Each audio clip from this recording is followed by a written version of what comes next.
बोलते हैं ना कि सक्सेस नीड सेक्रीफाइसेस, तो if you want success you have to sacrifice something, so you sacrifice social media ना, why to sacrifice your studies.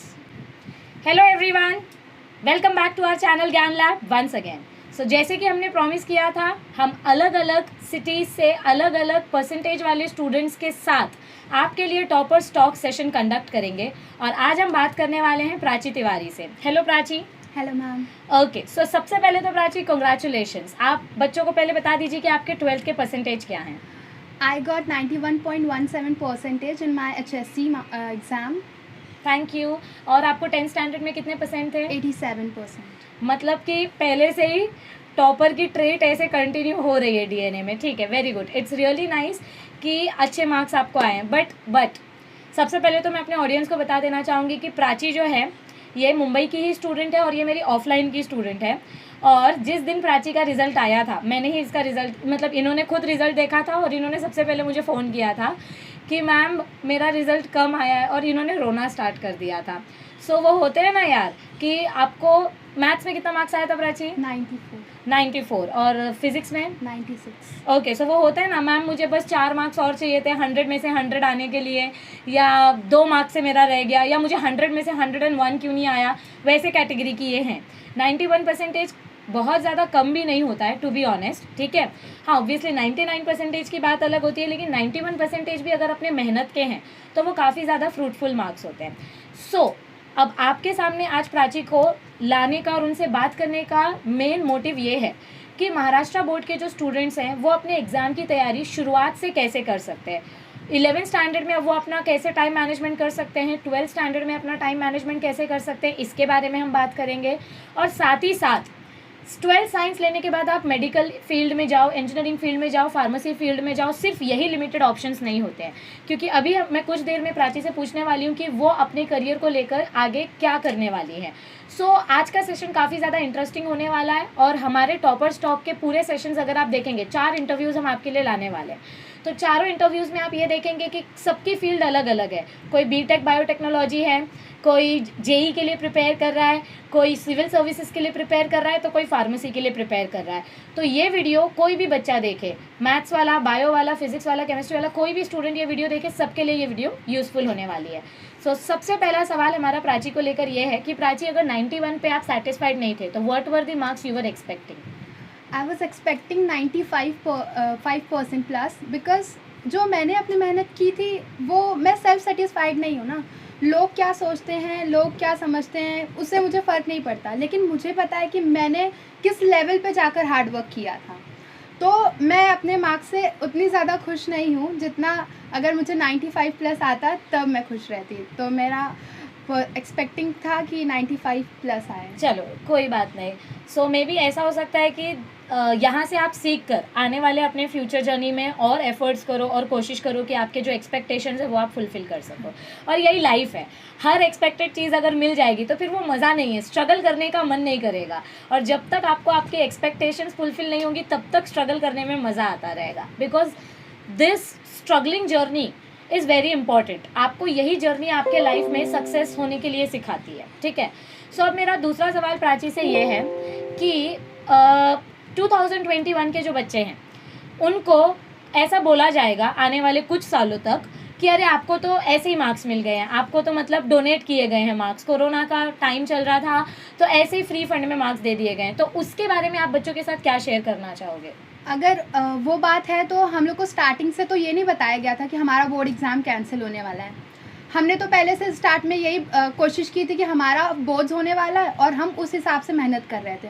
तो हमको तो ये लास्ट में आया क्योंकि 23 अप्रैल को हमारा बोर्ड एग्ज़ाम कंडक्ट होने वाला था, लेकिन लास्ट टू लास्ट कैंसिल कर दिया। तो ये हमें पहले से भविष्यवाणी नहीं हो गई थी कि हमारा बोर्ड एग्ज़ाम कैंसिल होने वाला है तो हम लाइटली एकदम लीनेंटली पढ़ाई करें। तो हमने जैसे हर बच्चे हर एक ईयर एकेडमिक ईयर के बच्चे पढ़ाई करते हैं, हमने भी वैसे ही स्टार्ट किया था।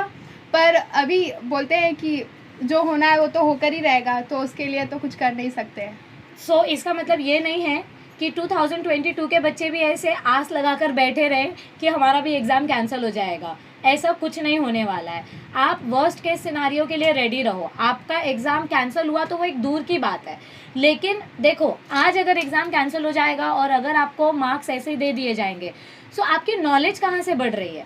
प्राची ने नॉलेज के लिए पढ़ाई की है, उसने मार्क्स के लिए पढ़ाई नहीं की है। येस, मार्क्स तो डेफिनेटली एक अच्छा आउटकम होता ही है, लेकिन जो नॉलेज के लिए आप पढ़ते हो वो नॉलेज कभी आगे जाके वेस्ट नहीं होती है। आप एक्चुअली अपना टाइम 11वीं 12वीं में इन्वेस्ट कर रहे हो। ये टाइम अभी आप इन्वेस्ट करोगे तो आपको इसका डबल ट्रिपल प्रॉफिट कुछ सालों बाद मिलेगा। और ये मतलब मुझे ऐसा लगता है, मैं इनको पर्सनली जानती हूँ, पिछले 2 सालों से मैं इनको ऑफलाइन में पढ़ा रही हूँ। सो मुझे पता है कि मैंने प्राची को यही बोल के कन्विंस किया था कि बेटा अभी अपने मार्क्स देख के डिसअपॉइंट मत हो, 5 साल रुको, 5 साल के बाद आप देखना जिनसे आप अपने आप को कंपेयर कर रहे हो कि वो कहाँ तक जाते हैं और आप कहाँ तक जाते हो। सबसे पहली बात तो कंपैरिजन करना नहीं चाहिए। हर बच्चा अलग होता है, सबके अलग अलग टैलेंट्स होते हैं, लेकिन फिर भी अगर आपको ऐसा लगता है कि आपके साथ इनजस्टिस हुई है, आपके साथ अनफेयर डिसीजन हुआ है, सो आप रुको, टाइम आपको बताएगा कि आपके साथ सच में अनफेयर डिसीजन हुआ है या क्या हुआ है। सो येस, इन्होंने जैसे कि कहा कि इनको पहले से पता नहीं था कि एग्ज़ाम कैंसिल होने वाले हैं, लास्ट मोमेंट तक हमारी गवर्नमेंट टिकी हुई थी कि ऑफलाइन ही होगा। सो इन्होंने तो पूरी शिद्दत से मेहनत की थी। तो अगर प्राची ऑफलाइन एग्ज़ाम होते तो आपको क्या लगता है, आपका आउटकम क्या होता रिजल्ट का? डेफिनेटली अच्छा ही होता, क्योंकि जब किया है, इनपुट दिया है, तो आउटपुट डेफिनेटली अच्छा ही आना चाहिए। तो मुझे ऐसा लगता है कि मेरा मार्क्स और भी ज़्यादा आ सकता है। चलो कोई बात नहीं। तो अभी हमारे ऑडियंस में से कुछ बच्चे बोलेंगे प्राची इम्प्रूवमेंट एग्जाम दो, प्राची इम्प्रूवमेंट एग्जाम दो। सो उसके बारे में आप क्या बोलना चाहोगे? सिर्फ 12 तो है नहीं मेरे जर्नी में, मेरी जर्नी बहुत लंबी है अभी आगे जाकर, तो मुझे उसके लिए भी टाइम देना है और मैंने पहले से ही अपना टाइम मैनेजमेंट डिसाइड किया है, तो मुझे उसके हिसाब से चलना है, ना कि लोगों के थिंकिंग के हिसाब से। मुझे पता है कि मुझे क्या आता है, मुझे क्या नहीं आता, तो मुझे किसी को शो नहीं करना है। मुझको पता है कि मुझे ये चीज़ आती है, तो मुझे इम्प्रूवमेंट एग्ज़ाम देकर ये नहीं बताना है लोगों को कि नहीं मैंने तो बाबा अपने मेहनत से दिया। जो मार्क्स मुझे अभी भी आए हैं वो मेरी मेहनत से ही आए हैं ना, क्योंकि 11वीं में हमने एकदम अच्छे से पढ़ाई की थी, एग्ज़ाम्स हुए थे हमारे, उसके बाद हमको कुछ हुआ, उसके बाद हमारा मार्क्स दिया गया। ऐसे तो है नहीं कि उस टाइम पे भी हमारा कोरोना चल रहा था तो हमको मिल गया फुकट में मार्क्स, तो ऐसा बिल्कुल नहीं है। तो जो लोग सोचते हैं वो सोचते रहिए, क्योंकि सोचना उनका काम है। एग्जैक्टली अगर हम भी उनका काम करेंगे तो फिर वो क्या करेंगे? हाँ। ठीक है, चलो जाने दो। वैसे भी बेरोजगारी बहुत है। Okay, thank you for making this a fun session. अभी आप कौन से कॉलेज से हो प्राची, ज़रा बता दो। Saint Xavier's junior college Mumbai. Okay, so यानी कि कॉलेज इनका जो सेंट जेवियर्स कॉलेज है, it is an autonomous college, well renowned college, cut off काफ़ी हाई रहता है। सो ऐसा भी नहीं है कि मतलब एवरेज कॉलेज या किसी दूसरे कॉलेज से इन्होंने पढ़ाई की है, काफ़ी अच्छे रेप्यूटेड कॉलेज से पढ़ाई की है, जहाँ पे डोनेट नहीं किए जाते हैं मार्क्स, हार्ड अर्नड इनके खुद के मार्क्स हैं। चलो, सो अब मेरा नेक्स्ट क्वेश्चन ये, हमारी ऑडियंस कब से जानना चाहती है कि आप अपने फ्यूचर में क्या करने का डिसाइड कर रहे हो, मतलब आपके गोल्स क्या हैं, फ्यूचर गोल्स क्या हैं? फ्यूचर गोल्स, पहले तो अभी मैं बीएससी इन मैथ्स कर रही हूँ, उसके बाद मैंने यूपीएससी का एग्ज़ाम मुझे क्रैक करना है, और मेरा अल्टीमेट गोल यही है कि मैं एक आईएएस ऑफिसर बनूं और अपनी कंट्री को सर्व कर सकूं। Very nice, very nice. अच्छे आईएएस ऑफिसर्स की, वैसे तो बहुत सारे आईएएस ऑफिसर्स पास्ट में अच्छे रहे हैं, लेकिन हमारी कंट्री को वो बोलते हैं ना कि जितने अनमोल रत्न मिले उतने कम हैं, क्योंकि कंट्री को हमको उतनी ही ज़्यादा ऊंचाइयों तक लेकर जाना है। सो आई होप बहुत सारी गर्ल्स और बहुत सारे स्टूडेंट्स, बहुत सारे बॉयज़ जो हमारी ये वीडियो देख रहे हैं, वो इसको एज एग्जाम्पल लेंगे और अपने लिए डेफिनेटली हार्ड वर्क करना स्टार्ट करेंगे, क्योंकि बेटा सिर्फ सोचने से आपको सक्सेस नहीं मिलती है, आपको उसके लिए बहुत ज़्यादा मेहनत भी करनी पड़ती है। Doctor APJ Abdul Kalam sir ने कहा था कि सपने ऐसे मत देखो कि जिनको देखकर आपको सोने का मन करे, सपने ऐसे देखो जो आपको सोती हुई नींद से जगा दे, आधी रात को आपको जागने पर मजबूर कर दे और मेहनत करने पर मजबूर कर दे। तो सपने ऐसे होने चाहिए, और कंट्री के लिए सर्व करना वो अपने आप में एक अलग फीलिंग होती है। और अभी तो आप लोग अवेयर भी हैं कि गर्ल्स के लिए भी एनडीए एग्ज़ाम्स मतलब एलिजिबल कर दिए गए हैं, सो गर्ल्स भी एनडीए का एग्ज़ाम दे सकती है। All right, so it's a very good thing Prachi, आपने काफ़ी अच्छा सोचा है। वैसे सारे करियर्स अपने लिए अच्छे होते हैं। Yes yes, most welcome. So अब मेरा नेक्स्ट क्वेश्चन ये है प्राची कि आपका जो डे मैनेजमेंट था, मतलब समझो जैसे आपने बोला कि आप तो पूरा ऑफलाइन एग्जाम्स के हिसाब से प्रिपरेशन कर रहे थे, तो आपका जो मैनेजमेंट था वो आपने अपना टाइम कैसे मैनेज किया था? मतलब आवर्स का अगर आप सेग्रीगेशन बता सकें, आप कितने घंटे पढ़ते थे, कितने घंटे कोचिंग क्लासेस के लिए देते थे, कितने घंटे कॉलेज के लिए देते थे, तो उससे थोड़ा आइडिया मिलेगा। तो मेरा डे स्टार्ट होता था, सच में बताऊंगी, झूठ नहीं कुछ बताने वाली, 6 बजे से मैं उठती थी, 6 से 7 मेरा रिवीजन होता था, जो भी मुझे टेस्ट या होमवर्क मिलता था उसका। फिर मेरा 7 to 8 ऐसे फ्रेश वगैरह होने में चला जाता था। फिर मेरा 8 to 1:50 कुछ कॉलेज के लेक्चर्स होते थे। फिर मैं ऑफलाइन बैच की स्टूडेंट हूँ, तो मेरा 3 आवर्स उसमें चला जाता था। फिर बचे कुछ जो घंटे होते थे उसको मैं सेल्फ स्टडी के लिए डोनेट करती थी, और फिर बाद में खाना पीना खा के सो जाती थी लाइफ क्योंकि मजा रेस्ट में। करना भी बहुत ज़रूरी है पढ़ाई के साथ साथ। हाँ। अच्छा, और अब एक चीज़ मैं पूछना चाहूँगी आपसे कि ठीक है, आप ऑफलाइन बेसिस पे तो वो एक अलग ही इंटरेक्शन होता है, एक अलग एजुकेशन का एनवायरनमेंट क्रिएट होता है। जो बच्चे ऑनलाइन स्टडी करते हैं वो अपने आप को कैसे मोटिवेट कर सकते हैं? हमारा फर्स्ट टाइम ही था ऑनलाइन बैच का, तो हमको इतना तो पता नहीं था, क्योंकि इस साल के बच्चे जो हैं वो पिछले बार भी दे रहे थे ऑनलाइन, और इस बार तो थोड़ा उनको प्रैक्टिस हो गया है। लेकिन हमारा 12th भी था, प्रेशर भी बहुत था कि ऑफलाइन एग्ज़ाम देना है लेकिन ऑनलाइन लेक्चर्स हैं, तो वो प्रेशर भी एक बिल्डअप था हमारे शोल्डर्स पे। और ऐसा था कि हमको कुछ पता भी नहीं, क्योंकि कुछ कुछ बच्चों के यहाँ पर मोबाइल फ़ोन नहीं था, और मोबाइल फ़ोन था भी तो बहुत सारे सिबलिंग्स थे कुछ, तो ऐसा प्रॉब्लम होता था। तो हर वक्त हमारे पेरेंट्स से, मतलब मुझे पर्सनली मेरे पेरेंट्स मोटिवेट करते थे, मेरी टीचर्स मोटिवेट करती रहती थी, तो मेरे ऊपर जो भी रिस्पॉन्सिबिलिटी थी वो मैं अच्छे से करने की कोशिश करती थी। तो मतलब तो ऑनलाइन स्टूडेंट्स क्या कर सकते हैं अगर उनके पास समझो वो ऑफलाइन में नहीं जा रहे हैं? हाँ। या उनके पेरेंट्स भी मतलब बिजी हैं या वो खुद प्रेशर में रहते हैं, तो ऑनलाइन के स्टूडेंट्स अपने आप को कैसे फोकस्ड रख सकते हैं? ऑनलाइन के स्टूडेंट्स ऐसे फोकस रख सकते हैं कि वो ज़्यादा से ज़्यादा सोशल मीडिया से दूर रहें। Very good point. बहुत बहुत कम, मतलब एकदम कम यूज़ करें सोशल मीडिया का। जैसे इंस्टाग्राम हो गया, तो अभी इंस्टाग्राम आपको एजुकेशन रिलेटेड कुछ यूज़ में नहीं है, तो आप कम से कम 1 साल के लिए तो अवॉइड कर ही सकते हैं इंस्टाग्राम, क्योंकि अगर आपको पढ़ना है तो कुछ ना कुछ तो करना पड़ेगा ना। आपको ये भी चाहिए, आपको वो भी चाहिए, तो बोलते हैं ना कि सक्सेस नीड सेक्रीफाइसेस। तो if you want success you have to sacrifice something, so you sacrifice social media ना, why to sacrifice your studies? तो आप यूट्यूब पे जैसे बहुत सारे चैनल्स आ गए हैं, अब तो हर एक सिलेबस आपको फ्री में अवेलेबल मिल रहा है, तो जो भी बच्चे हैं जिनके पास फ़ोन्स अवेलेबल है, ऑनलाइन लेक्चर्स देख रहे हैं, तो वो अपना टाइम अच्छे से यूटिलाइज़ कर सकते हैं। बहुत सारे मोटिवेशन, मैं तो बोलती हूँ मोटिवेशन वीडियो देखने की ज़रूरत ही क्या है, आपके अंदर इतना मोटिवेशन, इतना डेडिकेशन होना चाहिए कि आपको पता है कि मेरे पेरेंट्स कैसे हैं, कैसे क्या कर रहे हैं, तो आपको किसी पे ऐसे भटकने की ज़रूरत ही नहीं है। और वैसे भी अगर आप भटक भी रहे हो तो आप एक बार खुद ही सोचो ना कि मैं कर क्या रहा हूँ और मुझे करना क्या है, मुझे जाना किधर है और मैं जा किधर रहा हूँ। तो वो आपके ऊपर पूरा का पूरा डिपेंड करता है, क्योंकि आपके साथ पूरे टाइम टीचर्स नहीं रहने वाले, आपके साथ पूरे लाइफ आपके पेरेंट्स नहीं रहने वाले। आपको आपकी लाइफ डिसाइड करनी है, आपकी जर्नी आपको डिसाइड करना है, तो सोच समझ के हर फैसला लेना चाहिए। इसलिए आजकल तो जो सोशल मीडिया का ज़माना है वहाँ पर लोग भटक ही रहे हैं, देर रात तक स्क्रोलिंग करते रहते हैं। तो वो आपको समझना चाहिए कि मुझे करना क्या है और आपके लाइफ का गोल क्या है। उसको अचीव करना है तो आपको कुछ ना कुछ अच्छा करना पड़ेगा ना। इंस्टाग्राम स्क्रोलिंग या फिर जो भी है तो वो आपको ध्यान रखना चाहिए। तो बच्चों अभी के अभी इंस्टा अनइंस्टॉल करो, टॉपर का सजेशन है ये। हाँ, तो ये हमारे ऑफलाइन क्लासेस के टॉपर है, ये मैं बताना भूल गई थी।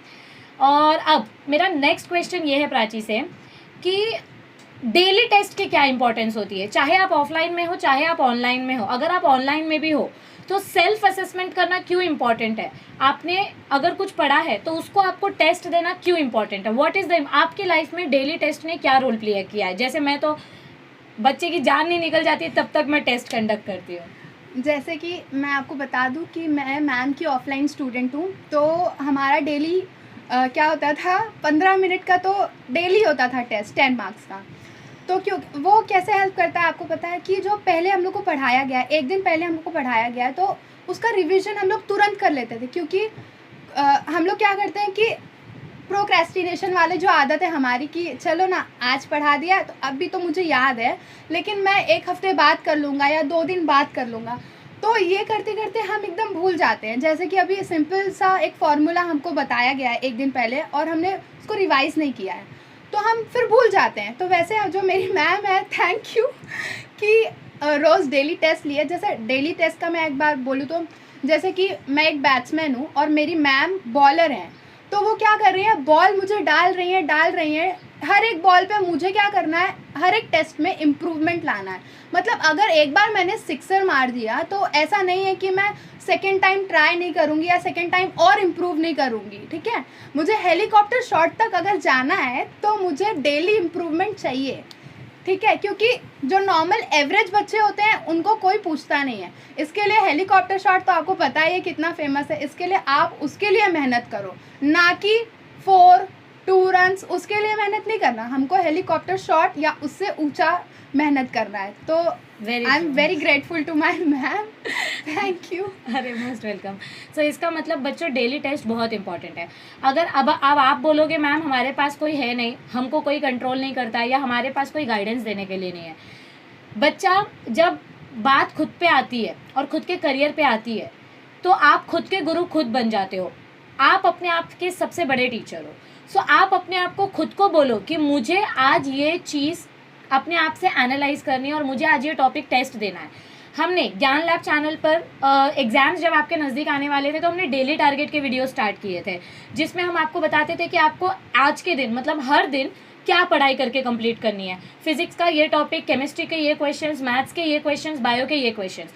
सो उन वीडियोस से हेल्प ये होती थी कि आपको रिवीजन करने के लिए एक एजेंडा मिल जाता था कि आपको क्या क्या टॉपिक रिवाइज करना है। और जो बच्चे होते हैं जो भूले भटके होते हैं, जो अभी अभी पढ़ना शुरू करते हैं, तो उनको भी एक स्टार्टिंग पॉइंट मिल जाता था।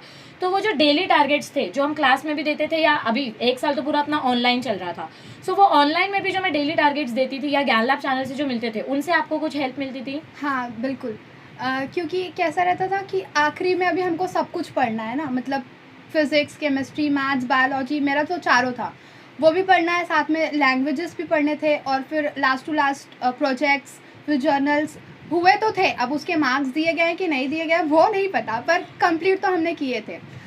तो वो रहता था कि अभी इस चारों सब्जेक्ट को साथ में मेंटेन करना है, तो वो कैसे करें। तो जो डेली टारगेट्स होते थे उसमें सारे सब्जेक्ट्स एक साथ कंप्लीट होते थे। मतलब एक दिन का जो भी टारगेट रहता था उससे हमको ये हेल्प मिलती थी कि एक ही दिन पूरा केमिस्ट्री नहीं पढ़ना है, केमिस्ट्री के साथ कुछ पार्ट बायो का भी पढ़ना है, फिजिक्स का भी पढ़ना है, कुछ मैथ्स भी करना है, तो उससे हेल्प होती थी। ओके, सो अभी हमने स्ट्रैटेजी के बारे में बात कर ली कि मतलब आपको सब चीज़ के लिए टाइम मैनेज करना पड़ता है, physics, chemistry, maths, bio, personal life, थोड़ा आराम भी ज़रूरी है और नींद भी ज़रूरी है, सब कुछ ज़रूरी है। लेकिन ये उन बच्चों के लिए है जो डे 1 से पढ़ाई करते हैं, जो लास्ट मोमेंट में पढ़ाई करना स्टार्ट करते हैं, तो भाई आपको तो आराम सेक्रीफाइस करना ही पड़ेगा, because success needs sacrifice, as quoted by Prachi. So अब हमारा नेक्स्ट क्वेश्चन ये है कि आपका फेवरेट सब्जेक्ट क्या था प्राची? मेरा favourite subject maths and physics था। मैथ्स इसलिए था कि उसमें थ्योरी कम थी, ठीक है, तो मुझे थ्योरी पार्ट उतना पसंद नहीं है, तो थ्योरी कम थी। और मैथ्स में कैसा रहता था, अगर हम लोग ने एक कंसेप्ट सीख लिया है तो उसके बेस पे हम लोग 3, 4, 5, 6 और ज़्यादा सम्स सॉल्व कर सकते थे, तो उसमें रटना नहीं पड़ता था ज़्यादा, और उसकी डिफ़िकल्टीज लेवल बढ़ती जाती थी, तो वो मुझे पसंद था। और फिज़िक्स इसलिए क्योंकि फ़िज़िक्स को सब लोग ने ऐसा बोला गया है कि वो बहुत हार्ड है, मतलब, लेकिन ऐसा मैं भी देखना चाहती थी कि फ़िज़िक्स कितना हार्ड है, एज इन 12th स्टैंडर्ड तो कितना हार्ड है। तो उसमें भी हर एक कंसेप्ट को अगर आप क्लियर करते जाओगे अपने माइंड में।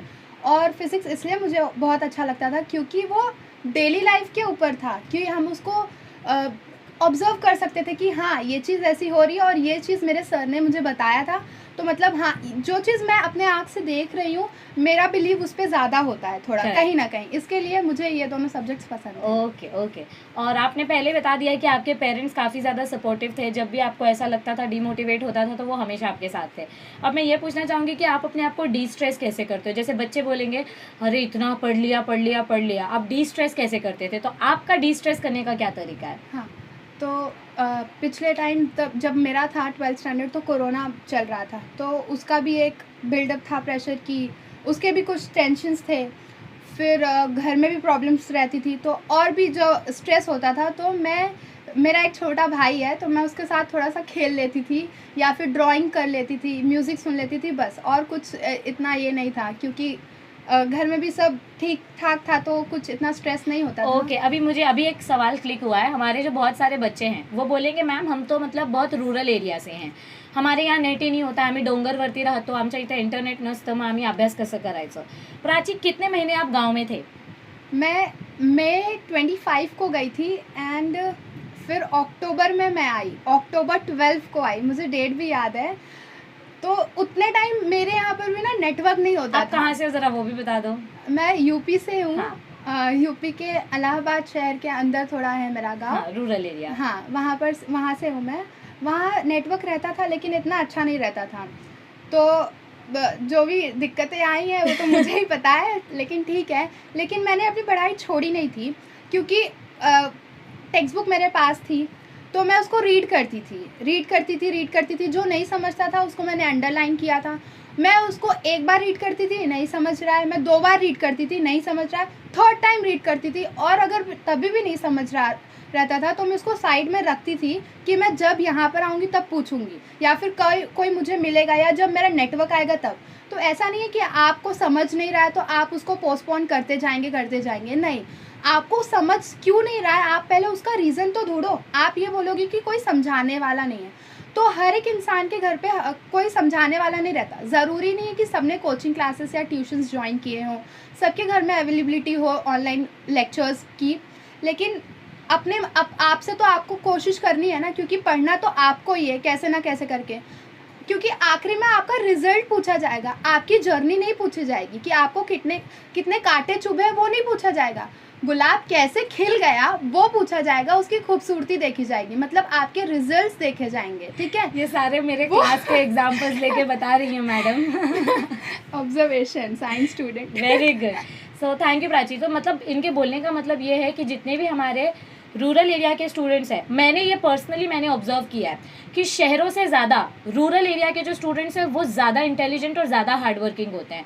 आई अंडरस्टैंड टेक्नोलॉजी की कमी है, लेकिन इसीलिए तो हम आपसे एक्सपेक्ट कर रहे हैं, जो हमारे फ्यूचर साइंटिस्ट हैं, फ्यूचर इंजीनियर्स हैं, हम आप लोगों से ये एक्सपेक्ट कर रहे हैं कि आप लोग इंजीनियर बन के ऐसे नेटवर्क सिस्टम स्टार्ट करो कि बच्चा गाँव के कोने कोने तक टेक्नोलॉजी से वंचित ना रहे. और जैसे कि प्राची ने स्टार्टिंग में ही बोल दिया, हमारे हाथ में होता है कि हम इस टेक्नोलॉजी को या तो ब्लेसिंग की तरह इस्तेमाल करें या तो कर्स की तरह इस्तेमाल करें. या तो ये हमारे लिए वरदान बन सकता है या तो ये अभिशाप बन सकता है. अब वो आपके ऊपर डिपेंड करता है कि आप अपने लाइफ को किस तरीके से इन्वेस्ट करते हो, कौन से ट्रैक पे जाते हो. सो अब मेरा प्राची के लिए नेक्स्ट सवाल ये है, प्राची आपके रोल मॉडल कौन है? मेरे अगर कोई है ऐसा स्पेसिफिक? मेरे रोल मॉडल देखो, मैंने आपको पहले ही बताया कि जिसको मैं देखती हूँ मैं उनको ही अपना रोल मॉडल समझती हूँ। मैं ऐसा हिस्ट्री में जाकर मेरे रोल मॉडल हैं ऐसा नहीं है, क्योंकि मैंने उनको देखा ही नहीं है कभी, तो मैं कैसे जानूँगी कि वो कितना सच है और कितना झूठ है। तो मेरे रोल मॉडल मेरे पेरेंट्स हैं। सच में मैं उनको देखती हूँ कि वो बीमार रहते हैं या कुछ भी, कितनी भी प्रॉब्लम्स हो वो, लेकिन वो अपनी रिस्पॉन्सिबिलिटीज़ को अच्छे से निभाते हैं। तो मेरे रोल मॉडल मेरे खुद के पेरेंट्स ही हैं। एंड उनसे बड़ा रोल मॉडल कोई हो भी नहीं सकता. और कभी कभी ऐसा ज़रूरी भी नहीं है कि कोई दूसरा पर्सन आपका रोल मॉडल हो, आप खुद के लिए भी एक चैलेंज, एक रोल मॉडल बन सकते हो, क्योंकि आपको पता है आपने कितनी डिफ़िकल्टीज से ये जर्नी पार की है. रोल मॉडल कोई भी हो सकता है. रोल मॉडल एक ब्यूटीफुल सी बटरफ्लाई भी हो सकती है. बटरफ्लाई जब ककून के अंदर होती है तो 99% चांसेस होते हैं कि वो मर जाएगी. 100 बटरफ्लाई में से, मतलब 100 कैटरपिलर में से एक कैटरपिलर बटरफ्लाई में कन्वर्ट होता है. तो वो एक कैटरपिलर सोचो कितना लकी और कितना स्ट्रगलिंग होगा कि वो सर्वाइव कर गया और वो ब्यूटीफुल सी बटरफ्लाई बन गई. सो रोल मॉडल कोई भी हो सकता है. So yes, that is true. Parents से बड़ा रोल मॉडल तो शायद ही कोई होगा. अब नेक्स्ट क्वेश्चन मेरा ये है कि आप कोई स्पेशल डाइट फॉलो करते थे अपने एग्जाम्स के टाइम पे? मैं स्पेशल डाइट एग्जाम्स के टाइम पे, डेली डाइट के तो नहीं? बिल्कुल नहीं करती थी, क्योंकि मैं बहुत फूडी हूँ. तो कोरोना था तो मेरी मम्मी मुझे दूध देती थी हल्दी डालकर, और कुछ नहीं. ओके. सो मतलब ऐसे स्पेशल डाइट ऐसा कुछ नहीं था, बस यही है कि जंक फूड मत खाओ ज़्यादा, घर पे खाओ जितना खाओगे. घर का कोई खाना अनहेल्दी नहीं होता है, ठीक है. और अभी भी कोरोना पूरी तरीके से गया नहीं है. सो दिन सुबह शाम काढ़ा या हल्दी दूध पियो, जितना हो सके उतना घर का खाना खाओ, उबला पानी पियो, दैट्स इट. कुछ ऐसे बादाम अखरोट ये सब फलाना ढिमकाना खाने की ज़रूरत नहीं पड़ती है. अगर आपके पास रिसोर्सेज हैं तो अच्छी बात है, आप स्नैक टाइम पे मंचिंग करने के लिए यूज़ कर सकते हो. लेकिन अगर नहीं है तो ऐसा मत बोलो मेरे घर वालों ने मुझे बादाम नहीं खिलाए इसीलिए मार्क्स नहीं आए, ऐसा कुछ नहीं होता है. बुक पेन और आपका फोकस होना ज़रूरी है, बाकी कुछ चीज़ें फ़र्क नहीं पड़ता है। ओके प्राची, सो अभी हमारे बहुत सारे क्वेश्चंस तो हो गए हैं। अब मैं एक क्वेश्चन ये पूछना चाहूँगी कि मतलब आप हमारे साथ ऑफलाइन तो पढ़ रहे थे, पर अपना ऑफलाइन डाउट सेशन बहुत ही रेयरली होता था। तो ज्ञान लैब चैनल से, मतलब मेरे और अजय सर से आपको स्पेसिफिकली क्या हेल्प मिली, हमने क्या रोल प्ले किया आपके स्टडी जर्नी में? हाँ, तो मैं जब भी गांव में थी तो मैं डेली देखती थी 2 वीडियोस, एक फिज़िक्स का, एक बायोलॉजी का। मैंने आज तक, मैं आपको बताऊं, जब से मैंने 11th-12th ज्वाइन किया है, मैंने अंजलि मैम के सिवाय किसी चैनल को बायो के लिए यूज़ ही नहीं किया है। फिज़िक्स में भी सर ने मेरी बहुत हेल्प की है। कभी भी कुछ भी डाउट होता था मैं सर को व्हाट्सएप करती थी, तो फटाक से रिप्लाई भी आता था, क्योंकि मैं उनकी ऑफलाइन बैच की स्टूडेंट हूँ, तो आप परेशान मत करना प्लीज़। तो बहुत ज़्यादा हेल्पफुल रहा है। और मैम का ऐसा है कि वो एकदम डिटेल में घुस जाती हैं, मतलब एकदम उसकी नस नस तक चली जाती है, तो वो बहुत हेल्पफुल रहता है। अगर आपको कॉम्पिटिटिव एग्ज़ाम भी अगर करना है तो उससे ना बहुत ज़्यादा आपका कॉन्सेप्ट एकदम क्लियर हो जाता है। इतना अच्छा एक्सप्लेनेशन, ऐसा नहीं है कि मैम मेरे सामने बैठी है इसलिए, लेकिन आपको खुद को भी पता होगा, आप देखते रहेंगे तो वो बहुत हेल्पफुल रहता है। Thank you. तो इसका मतलब बच्चों जाओ, जाके देखना स्टार्ट करो। हाँ। अभी भी टाइम है। अब कितने महीने बचे आपके एग्जाम्स के लिए? अगस्त ऑलरेडी खत्म हो गया है, सितंबर, अक्टूबर, नवंबर, दिसंबर। प्राची, आपका सिलेबस कब खत्म हो गया था और आपने कितने टाइम्स रिवीजन किया है अप्रॉक्सीमेटली?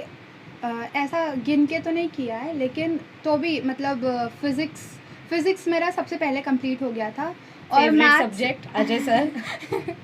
मैथ्स भी मैं डेली प्रैक्टिस करती थी, क्योंकि मुझे अच्छा भी लगता था और मुझे अच्छा स्कोर करना था मैथ्स में। और बायो तो पढ़ना रहता था डेली, तो वो मॉर्निंग के टाइम पे 6 to 7 जैसे मैंने आपको बताया था, तो उस टाइम पे मैं करती थी 1 घंटा डेली बायो का। और केमिस्ट्री का भी जो इनऑर्गेनिक पार्ट है या ऑर्गेनिक पार्ट है, तो मैं आपको बोलना चाहूँगी कि ऑर्गेनिक पार्ट जो है उसको कम से कम 1 घंटा या आधा घंटा निकालो, क्योंकि ऑर्गेनिक पार्ट ऐसा होता है ना कि अगर आपने आज पढ़ा है ना, तो दूसरे दिन आप उसका कहीं बॉन्ड मिस कर जाओगे, या फिर कितने हाइड्रोजन से बहुत सारी चीज़ें जो होती हैं वो आप मिस कर जाओगे। कौन सा रूल कब अप्लाई करना है, कौन सा रिएक्शन, कौन सा रिएजेंट, कौन सा नाम, किसका नाम, सब कुछ बहुत इंपॉर्टेंट होता है। तो आता हाँ। भले से 2 मार्क्स के लिए, लेकिन उसमें बहुत सारी चीज़ें होती हैं जो आपको याद करनी होती हैं, तो आपको उसका डेली रिवीजन बहुत इंपॉर्टेंट है। तो केमिस्ट्री के लिए सिर्फ इतना ही बोलूँगी कि ऑर्गेनिक पार्ट हमेशा आप 1 घंटा निकालिए और उसको रिवाइज करते रहिए। अच्छा, तो मैं ये भी पूछना चाहूँगी बच्चों के लिए, क्योंकि हमारे बच्चे बड़े आलसी हैं जो मुझे देख रहे हैं, ठीक है, नो ऑफेंस, बड़े प्यारे बच्चे हैं। सेल्फ नोट्स की क्या इंपॉर्टेंस है? आपको खुद के नोट्स क्यों बनाने चाहिए? सेल्फ नोट्स मैम बहुत इंपॉर्टेंट होते हैं, क्योंकि हमने अपनी राइटिंग में लिखा होता है, तो किसी भी चीज़ से ज़्यादा हमको याद जल्दी किससे होता है? अपनी राइटिंग को देखकर। मतलब हमने लिखा है तो हमको पता रहता ना कि अरे हमने आर ऐसे बनाया है या हमने एस ऐसे बनाते हैं, तो जब हम पढ़ने जाते हैं या फिर जब एग्ज़ाम देने जाते हैं तो हमको याद आता है कि हाँ ऐसा ऐसा मैंने लिखा था। क्योंकि बोलते हैं ना, अगर हम लोग एक बार लिख लेते हैं तो हमारे दिमाग में छप जाता है वो चीज़, कुछ दिनों के लिए ही सही पर होता है, छप जाता है, तो हमको याद आता है, रिकॉल होता है जब भी हम लिखने के लिए जाते हैं। तो सेल्फ नोट्स आप बनाओगे तो आपको रिवीजन, लास्ट मोमेंट रिवीजन के लिए भी बहुत अच्छा होता है कि आपको जाकर देखना नहीं पड़ता क्या क्या इंपॉर्टेंट टॉपिक्स हैं, क्या क्या कवर किया है आपने, तो आप फटाफट वो पढ़ लेते हो। क्योंकि अगर आपने सेल्फ नोट्स नहीं बनाई है जैसे, तो आप क्या करोगे कि आप टेक्स्ट बुक में जाओगे, और टेक्स्ट बुक तो इतनी जंगल है कि आप सब पढ़ नहीं पाओगे एक साथ, तो आपके कुछ टॉपिक्स मिस हो जाएंगे या फिर आप एकदम जम्बल्ड हो जाओगे। तो आपको एग्ज़ाम के टाइम पर ऐसा लगेगा कि ये पढ़ा तो है लेकिन ये क्वेश्चन किधर का है वो पता नहीं चलता है।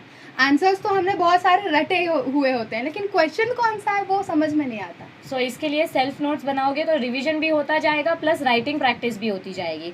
क्योंकि ऑनलाइन के स्टूडेंट्स के साथ ऐसा हुआ है कि आप कॉलेज का लेक्चर अटेंड करते हो लेकिन आप लिखना भूल जाते हो।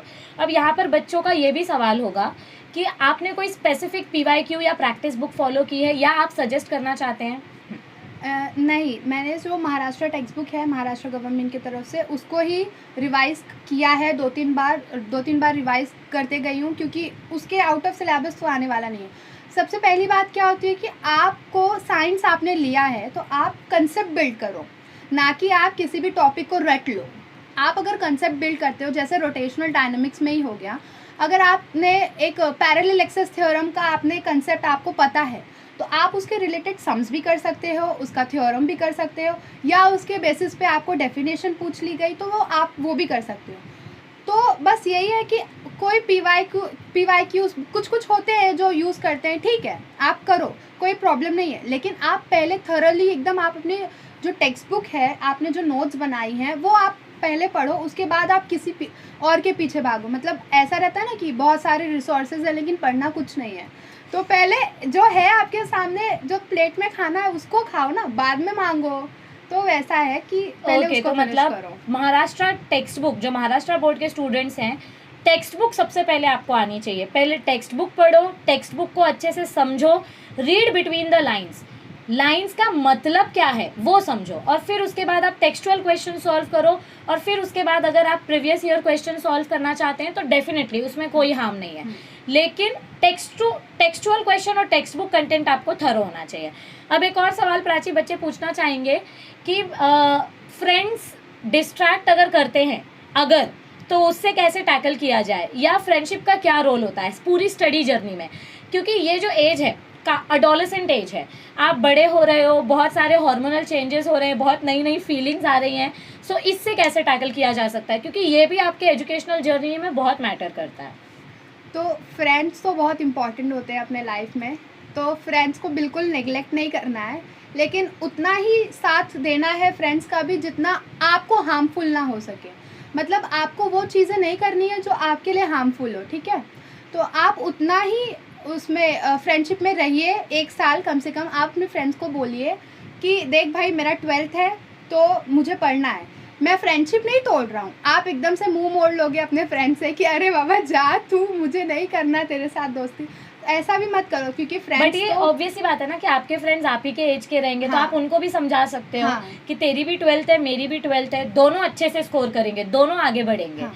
तो आप साथ में पढ़ भी सकते हो, जैसे बहुत सारे होते हैं, बहुत सारे लोगों के सीनियर्स होते हैं, तो सीनियर से ज़्यादा से ज़्यादा दूर रहने की कोशिश करें, क्योंकि सीनियर्स का तो हो गया रहता है तो उनको कुछ टेंशन नहीं रहता। सच में बता रही हूँ आपको, एक सीक्रेट है।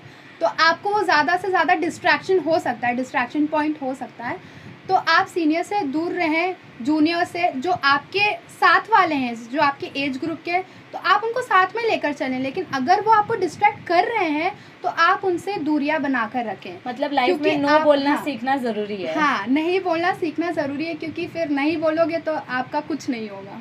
मतलब ऐसा नहीं है कि फ्रेंडशिप बुरी है, लेकिन वो फ्रेंडशिप टॉक्सिक नहीं होनी चाहिए। एंड नॉट ओनली फ्रेंडशिप, पढ़ाई भी, बहुत सारे बच्चे बुक को लेके पागल हो जाते हैं, 20-20 घंटा दिन में पढ़ते हैं, रात को सिर्फ 4 घंटा पढ़ते हैं। ओवर सैचुरेशन नहीं होना चाहिए, अंडर सैचुरेशन नहीं होना चाहिए, दोनों को बैलेंस करो।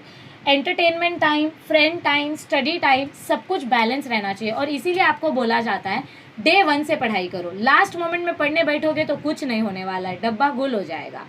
सो बहुत सारे आपके जो क्वेश्चंस थे हमने वो पूछ लिए हैं, मुझे जो इम्पोर्टेंट लगा। सो अगर हम कंक्लूजन निकालें, 5 पॉइंट्स अगर मैं प्राची से पूछूं कि अभी जो हमारे 2022 में बच्चे बोर्ड्स देने वाले हैं, तो उनके लिए 5 ऐसे कौन से बुलेट पॉइंट्स होंगे जो उनको इस पूरी जर्नी में हेल्प करेंगे, जो अभी समय बचा हुआ है? सबसे पहले तो कंसिस्टेंटली पढ़ाई करें, हर एक सब्जेक्ट को इक्वल इम्पॉर्टेंस दें। फिर सेकंड थिंग कि आप सोशल मीडिया जितना हो सके उससे दूर रहिए। थर्ड थिंग कि पेरेंट्स को अंडर एस्टिमेट ना करें, टीचर्स की बात सुने। आपको ऐसा लगता होगा कि वो बुरा बोल रहे हैं, लेकिन वो होता नहीं है, आपको बाद में पता चलता है।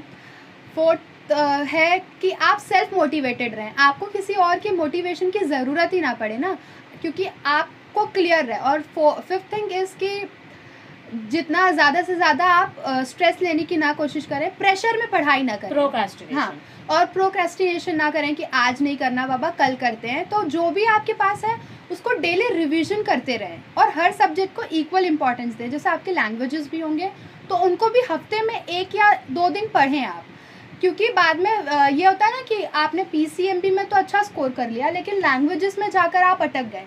तो हमारे इधर तो बेस्ट ऑफ 5-6 ऐसा कुछ है नहीं, तो 12th में हर एक चीज़ को, क्योंकि आपको पढ़ना तो सब है और आपके मार्क्स में ही इंक्लूड होने वाला है, तो हर एक चीज़ अच्छे से करते जाइए, और जो चल रहा है वो अच्छे से करें और इम्प्रूव करने की कोशिश करें। बस इतना ही कहूँगी मैं। So all the best from ज्ञान लैब एंड फ्रॉम प्राची। जो 2022 में बच्चे एग्जाम देने वाले हैं, बच्चों पढ़ना स्टार्ट कर दो। सिर्फ मोटिवेशन वीडियो देखकर या टॉपर्स के इंटरव्यू देखकर आप टॉपर नहीं बनोगे।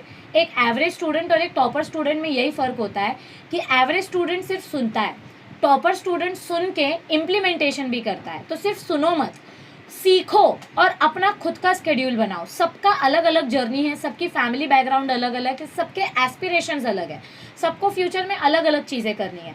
सो आप हमारे सेशंस, हमारे टॉपर्स की बातों से एक एक्सपीरियंस लो और खुद का स्केड्यूल बनाना स्टार्ट करो और डेली टाइम टेबल और डेली टारगेट खुद का बनाओ और उसको फॉलो करने की कोशिश करो। और हमारे ज्ञान लैब के चैनल पे हमने बहुत सारे कंटेंट ऑलरेडी कवर कर दिया है। 90% बायोलॉजी का कंटेंट ऑलरेडी कवर्ड है, फिजिक्स का भी मैक्सिमम कंटेंट कवर्ड है। जल्दी जल्दी वीडियोस देखना स्टार्ट करो। हम टेस्ट सीरीज़ भी आपके लिए लेकर आएंगे जैसे हमने लास्ट ईयर लाया था।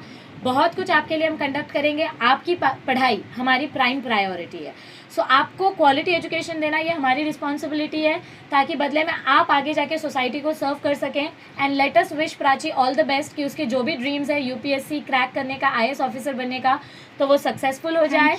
और आप लोगों को भी, जो हमारे बच्चे ये वीडियो देख रहे हैं, आपको भी लाइफ में ढेर सारी सक्सेस और बहुत सारी ताकत मिले पढ़ाई करने की। सो पढ़ाई करना स्टार्ट करो और बने रहो ज्ञान लैब चैनल के साथ। मिलते हैं बहुत जल्द नेक्स्ट सेशन के साथ। तब तक के लिए thank you, stay tuned, all the best. All the best.